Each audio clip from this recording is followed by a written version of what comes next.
Hello friends, welcome back to a channel. तो कल के एनालिसिस में हमने बात की थी कि यहाँ पे एक रेजिस्टेंस मार्क किया था हमने 24,400 का। और कल की जो क्लोजिंग हुई थी वो ऑलमोस्ट हुई थी 24,260 270 के आसपास, ठीक है। बट कल मैंने बताया था कि मतलब 24,050 का फर्स्ट एक सपोर्ट है, और दूसरा जो सपोर्ट दिख रहा है वो यहाँ पे दिख रहा है ऑलमोस्ट 23,900 के आसपास, 23,900 के आसपास, ठीक है। उसके बाद से जो नेक्स्ट सपोर्ट दिख रहा है वो 23,700 के आसपास दिख रहा है। और मैंने ये भी कहा था कि मतलब हो सकता है कि आने वाले टाइम में, मतलब दिस वीक या फिर नेक्स्ट वीक, ये जो 23,700 का लेवल है, इवन 23,500 का जो लेवल है वो भी ब्रेक हो जाए।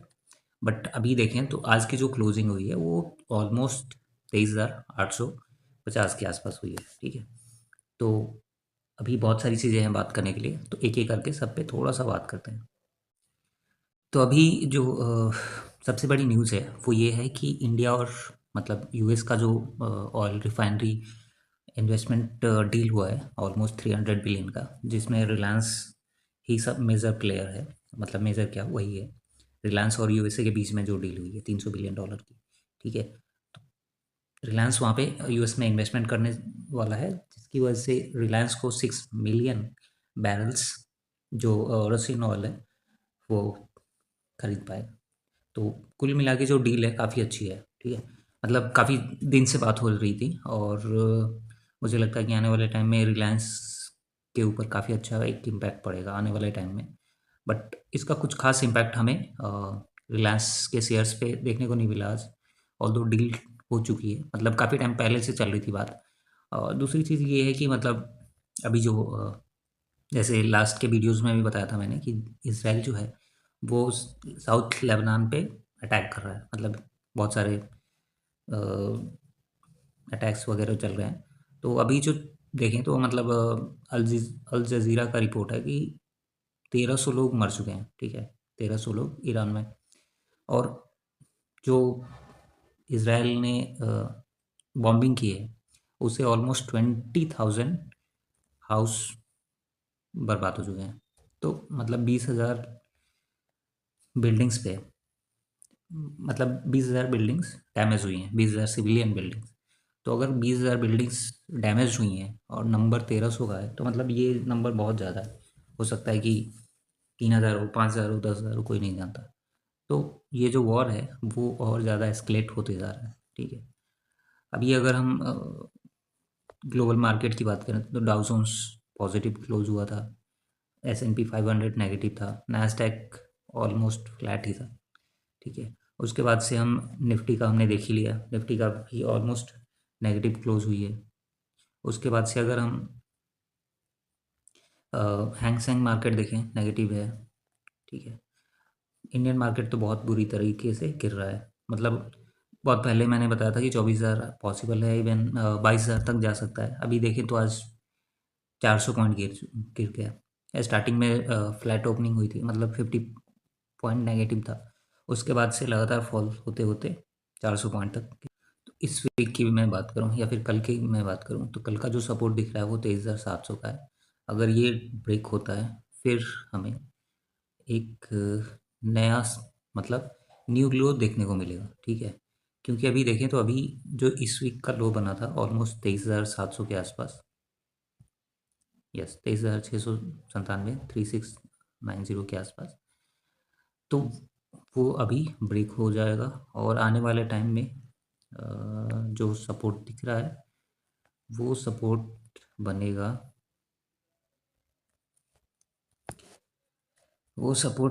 बनेगा, फिर ये लेवल, यहाँ पे मुझे ये लेवल दिख रहा है। उसके बाद से सबसे बड़ा लेवल ये है, ठीक है। तो आने वाले टाइम में अगेन हम सेइंग, अगर ये लेवल इंटैक्ट रहता है, ये लेवल 22,880 के आसपास, ठीक है, तब हमें 22,000 का लेवल देखने को नहीं मिलेगा। बट अगर जैसे फॉल कर रहा है, और बहुत पहले से मैं बता रहा हूँ कि ये जो डबल टॉप बना है यहाँ तक तो पॉसिबिलिटीज़ हैं। बट अभी देखें तो यहाँ पे मुझे दिख रहा है कि मतलब यहाँ पे तो हो सकता है थोड़ा सा टाइम स्पेंड करे। क्योंकि अभी देखें तो अभी ये जो ट्रेंड लाइन थी, ये जो ट्रेंड लाइन जा रही थी वो भी फॉल कर चुका है। तो अभी जो फॉल होने वाला है बहुत ही गंदा होगा, ठीक है। अभी अगर हम देखें डेली टाइम फ्रेम में या फिर वीकली में भी, आप अगर आप देखोगे तो वीकली में भी जो कैंडल्स बने हैं बहुत बड़े बड़े कैंडल हैं। कल का कैंडल देखो बहुत छोटा था, उसके प्रीवियसली 4 दिन का कैंडल देखो, दो जो ग्रीन कैंडल बने हैं, ठीक है, अ, वो भी छोटे छोटे हैं। तो जो एक्चुअली मार्केट देखें तो मार्केट में जब भी ऊपर साइड मार्केट मूव करता है, बुलिश मोमेंटम होता है, ठीक है, तो मार्केट छोटे छोटे पॉइंट्स कैप्चर करता है, फिर गैप अप हुआ, फिर छोटा साइडवेज हो गया, उसके बाद से एक बड़ी मूव आती है। बट जब मार्केट फॉल कर रहा होता है तो एकदम से फॉल फॉल करता है, और 400 पॉइंट, 500 पॉइंट, 300 पॉइंट ऐसे फॉल होता है। जब मार्केट ऊपर जा रही होती है 50 पॉइंट, 100 पॉइंट पॉजिटिव क्लोज होते होते तब बढ़ती है, ठीक है। एक कहावत भी है कि मतलब जब बुलिश मार्केट होता है तो मार्केट सीढ़ी से जाती है और लिफ्ट से गिरती है, और जब मार्केट गिरती है तो लिफ्ट से गिरती है, मतलब बहुत जल्दी फॉल होता है, ठीक है। तो आने वाले टाइम में 23,700, और उसके बाद से अगर 23,700 ब्रेक नहीं हुआ तो फिर हमें 24,250 और 24,400 तक का रेंज दिख सकता है। कल के दिन अगर हम थोड़ा सा और डीप एनालिसिस करें तो हमें दिख रहा है कि ये जो लेवल है फर्स्ट 24,700 का, और अगर ये लेवल भी ब्रेक हो जाता है फिर हमें 23,500 के लिए कल के लिए रेडी रहना चाहिए। मतलब ये दो सपोर्ट हैं कल के लिए। और अगर हम रेजिस्टेंस की बात करें कल के दिन के लिए, तो रेजिस्टेंस रहेगा अपना 24,000 का, क्योंकि एक साइकोलॉजिकल लेवल है, और उसके बाद से 24,000 के बाद से 24,200 का लेवल। तो अभी कल के लिए यही दो लेवल हैं, 24,000 और 24,200 का।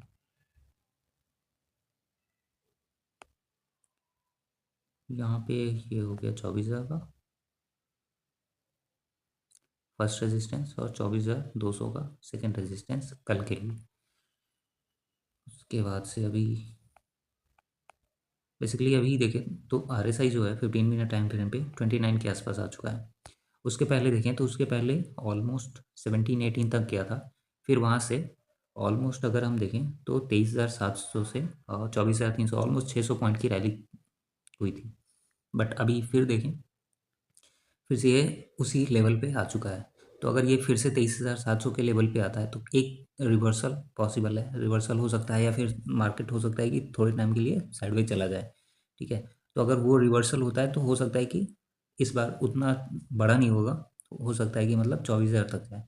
क्योंकि अगर आप थोड़ा सा और डीपर पिक्चर देखोगे ना तो आपको दिखेगा कि इसका जो रिसेंट हाई है वो ब्रेक नहीं कर रहा है, इवन डेली टाइम फ्रेम में भी। जी, इसका भी देखें तो ये हाई बना था, ठीक है, फिर मार्केट गिरा, फिर इसके नियर ये हाई बना है, फिर मार्केट गिरा, मार्केट यहाँ तक गया, फिर यहाँ से फिर फॉल हुआ, फिर यहाँ पे एक हाई बना, फिर फॉल हुआ, फिर ये थोड़ा सा हाई है, उसके बाद से फिर मार्केट यहाँ पे हाई बना, फिर फॉल हुआ। तो बेसिकली क्या है कि जब तक ये अपने प्रीवियस हाई को ब्रेक नहीं करता है और उसके ऊपर ट्रेडिंग स्टार्ट नहीं होती है, ट्रेड करना स्टार्ट नहीं होता है, तब तक ये बेयरिश सेंटीमेंट ही रहेगा। और आने वाले टाइम में मुझे लगता है कि और डीपर करेक्शन हमें देखने को मिल सकता है। अगर हम थोड़ा सा मंथली कैंडल भी देखें तो मंथली कैंडल में भी हमें अभी उसी लेवल पे हैं जहाँ पे हमें अगर RSI की बात करें तो 50 के आसपास चल रहा है, और 50 के आसपास से बहुत बार करेक्शन मतलब रिवर्सल हुआ है। बट देखने वाली बात होगी कि इस टाइम रिवर्सल आता है या फिर थोड़ी और डीप करेक्शन होती है, ठीक है।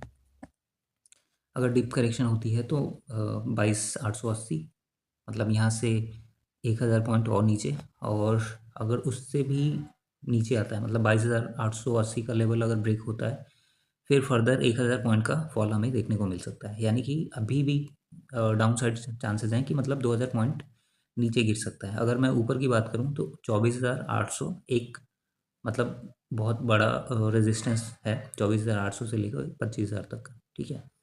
मतलब आने वाले टाइम में 15 दिन, 20 दिन, एक महीने तक का आप लेके चल सकते हो कि आने वाले टाइम में 24,800 और 25,000 इतना जल्दी ब्रेक नहीं होने वाला है। क्योंकि उसके पीछे रीज़न है कि एज सच कोई बड़ा न्यूज़ नहीं आने वाला है, ठीक है। ऑल्दो ये जो $300 बिलियन का डील हुआ है, इसके बावजूद भी रिलायंस में नेगेटिव है, ऑलमोस्ट 0.5-0.6% डाउन था। ठीक है, और ऐसा नहीं है कि ये आज ही अनाउंस हुआ है, आज ही डील हुआ है, ये अनाउंस हुए काफ़ी टाइम हो गए, मतलब जब वॉर चल रहा था उसके कुछ दिन बाद ही ये डील मतलब आ गई थी सोशल साइट्स पे, मतलब सोशल नेटवर्क पे। ठीक है, और ये सबको पता था कि ये $300 बिलियन का डील होने वाला है। तो ऑल्दो कि मेरा कहने का मतलब ये है कि अभी भी मार्केट सेंटीमेंट जो है नेगेटिव है, और आउटफ्लोज हो रहे हैं, और कोई ऐसा बड़ा न्यूज़ नहीं है जिससे मार्केट ऊपर एकदम से 1000 पॉइंट 2000 पॉइंट ऊपर चली जाए। और अभी जो शॉर्ट पोजीशन है वो तगड़ी बनी हुई है। इवन आप अगर देखोगे कि मतलब जो दिसंबर 2026 के या फिर मार्च 2027 में है, पुट राइटर्स मतलब पुट की साइड में ऑप्शन जो है, ऑप्शन चेन कितनी ज़्यादा वॉल्यूम है, ठीक है, कंपेयर टू कॉल की साइड में। तो इससे दिखाता है कि आने वाले टाइम में जो मार्केट है, मार्केट का सेंटीमेंट है, वो नेगेटिव ही रहेगा। इवन अगर आप रिलायंस या फिर एचडीएफसी का भी चार्ट देखोगे, तब भी आपको पता चल जाएगा कि ये जो बड़े प्लेयर्स हैं, इनमें भी कुछ खास मोमेंटम दिखता नहीं है। और लास्ट टाइम हमने रिलायंस पे भी बात की थी कि ये जो ट्रेंड लाइन चल रहा है, ठीक है, और हमने बात की थी कि मतलब आने वाले टाइम में 1350 के आसपास आ सकता है। अभी देखें तो 1300 तक गया था, 1390 पे अभी चल रहा है। तो अगर ये लेवल फिर से एक बार ब्रेक होता है तो मुझे लगता है कि आने वाले टाइम में ये इस ज़ोन के आसपास फिर से आएगा, और इस ज़ोन के आसपास एक बार फिर से साइडवेज होकर दिख सकता है। बट अगर ये ट्रेंड लाइन ब्रेक होता है, फिर हमें फर्दर फॉल देखने को मिलेगा 1200 तक के लेवल का। बट अगर यहाँ से रिवर्सल आता है तो सी, जो रेजिस्टेंस है ना, मतलब जो अपर साइड है वो बहुत ही लिमिटेड है, बट जो डाउन साइड है वो बहुत ज़्यादा है। अगर यहाँ पे देखें तो हमें 300 पॉइंट का अपर साइड दिख रहा है, बट अगर हम डाउन साइड देखें तो यहाँ से अगर 1200 के आसपास एक अच्छा खासा सपोर्ट है। बट 1200 अगर फॉल करता है, अगर सपोर्ट नहीं करता है, तो फिर हमें 850 और 900 तक का दिखता है। ठीक है, और ऐसा नहीं है कि मतलब कुछ स्टॉक्स में, मेजरली जो ब्लू चिप के जितने भी बड़े स्टॉक्स हैं उनमें है। और जहाँ पे भी रिस्क एंड रिवॉर्ड ज़्यादा दिखता है ना, क्योंकि अगर सपोज यहाँ पे कोई बाई करेगा 1390 के आसपास, तो उसको कितना मिलेगा, 200 पॉइंट, 210 पॉइंट।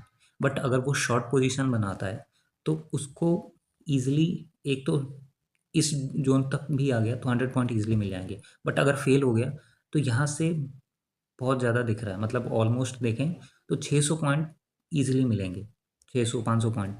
तो जो मेजर चीज़ें हैं वो ये है कि मार्केट जब फॉल करता है तो वहाँ पे रिस्क एंड रिवॉर्ड ज़्यादा बनता है, और बाइंग साइड में कम बनता है। अभी देखें तो बाइंग साइड में कम बन रहा है, सेलिंग साइड में ज़्यादा बन रहा है। तो ये चीज़ें दिखाती है कि मार्केट नेगेटिव है, स्टॉक्स नेगेटिव हैं। बहुत सारे जो जैसे आईटी के इंडेक्स हैं, मेटल को छोड़ दिया जाए तो बैंकिंग के इंडेक्स हैं, तो ऑल दो सारे नेगेटिव सेंटिमेंट्स दे रहे हैं। और उसके बाद से जो first quarter, I mean first quarter क्या, जो फाइनल क्वार्टर आने वाला है अप्रैल के बाद से, मतलब अप्रैल में आना स्टार्ट हो जाएगा, तो वो डिपेंड करता है कि मुझे लगता है कि मार्च पूरा मंथ जो है ऐसे ही या तो कंसोलिडेट होके जाएगा या फिर नेगेटिव रहेगा, पॉजिटिव तो मुझे दिख नहीं रहा है। ठीक है, और उसके बाद से अगर अप्रैल से चीज़ें सही हुई, रिजल्ट्स अच्छे आने स्टार्ट हो गए, तब फिर चांसेस है कि एक बार मोमेंटम सही हो जाए। क्योंकि अगर हम निफ्टी की बात करें तो निफ्टी में डेली, आई मीन जो मंथली कैंडल्स हैं, वो पिछले 4 महीने से नेगेटिव कैंडल बने हुए हैं। ठीक है, तो एक बार 3 महीने का तो साइकिल होता ही है, 3 महीने की साइकिल के बाद से एक रिवर्सल आता है। तो आने वाले टाइम में मुझे लगता है कि जो अप्रैल का महीना होगा वो थोड़ा सा हो सकता है कि डोजी टाइप बने, या फिर ठीक है, फिर वहाँ से चीज़ें पॉजिटिवली जाना स्टार्ट कर दें। बट ये महीना काफ़ी क्रूशल है कि ये महीने की क्लोजिंग कहाँ पे होती है। अगर इसकी क्लोजिंग कहीं पे भी 23,000 के नीचे हो जाती है, मतलब 23,000 के आसपास, 23,500 से 23,000 के बीच में, तब तो समझ लेना कि जो नेक्स्ट मंथ की क्लोजिंग होगी वो पहले तो नीचे जाएगी 22,880 का लेवल टेस्ट करने, या फिर हो सकता है 22,000 भी टेस्ट हो, फिर वहाँ से एक रिवर्सल आए। ठीक है, बाकी देखते हैं कैसा होता है, क्योंकि जैसे बहुत पहले मैंने ऑलमोस्ट 30 साल के डाटा पे एनालिसिस किया था। तो निफ्टी जो है हर महीने ऑलमोस्ट 1200 पॉइंट का एवरेज लेके चलती है। 1200 पॉइंट मतलब नीचे ऊपर मिला के, ठीक है। तो अगर वहाँ से मार्केट 700-800 पॉइंट भी नीचे आती है, मतलब सपोज करो कि इस मंथ की क्लोजिंग 23,500 हुई और नेक्स्ट मंथ की क्लोजिंग मतलब नेक्स्ट मंथ 800 पॉइंट भी नीचे गया, तो 22,500 22,400 तो ईजिली आ जाएगा, ठीक है। तो इस महीने तो मुझे लग रहा है कि मतलब 23,500 तक तो ईजिली आ जाएगा। बाकी नेक्स्ट मंथ चांसेस है कि एक बार फिर 22,500 का लेवल हमें देखने को मिले, ऑल दो, ठीक है। बाकी मार्केट है, कुछ कहा नहीं जा सकता। तो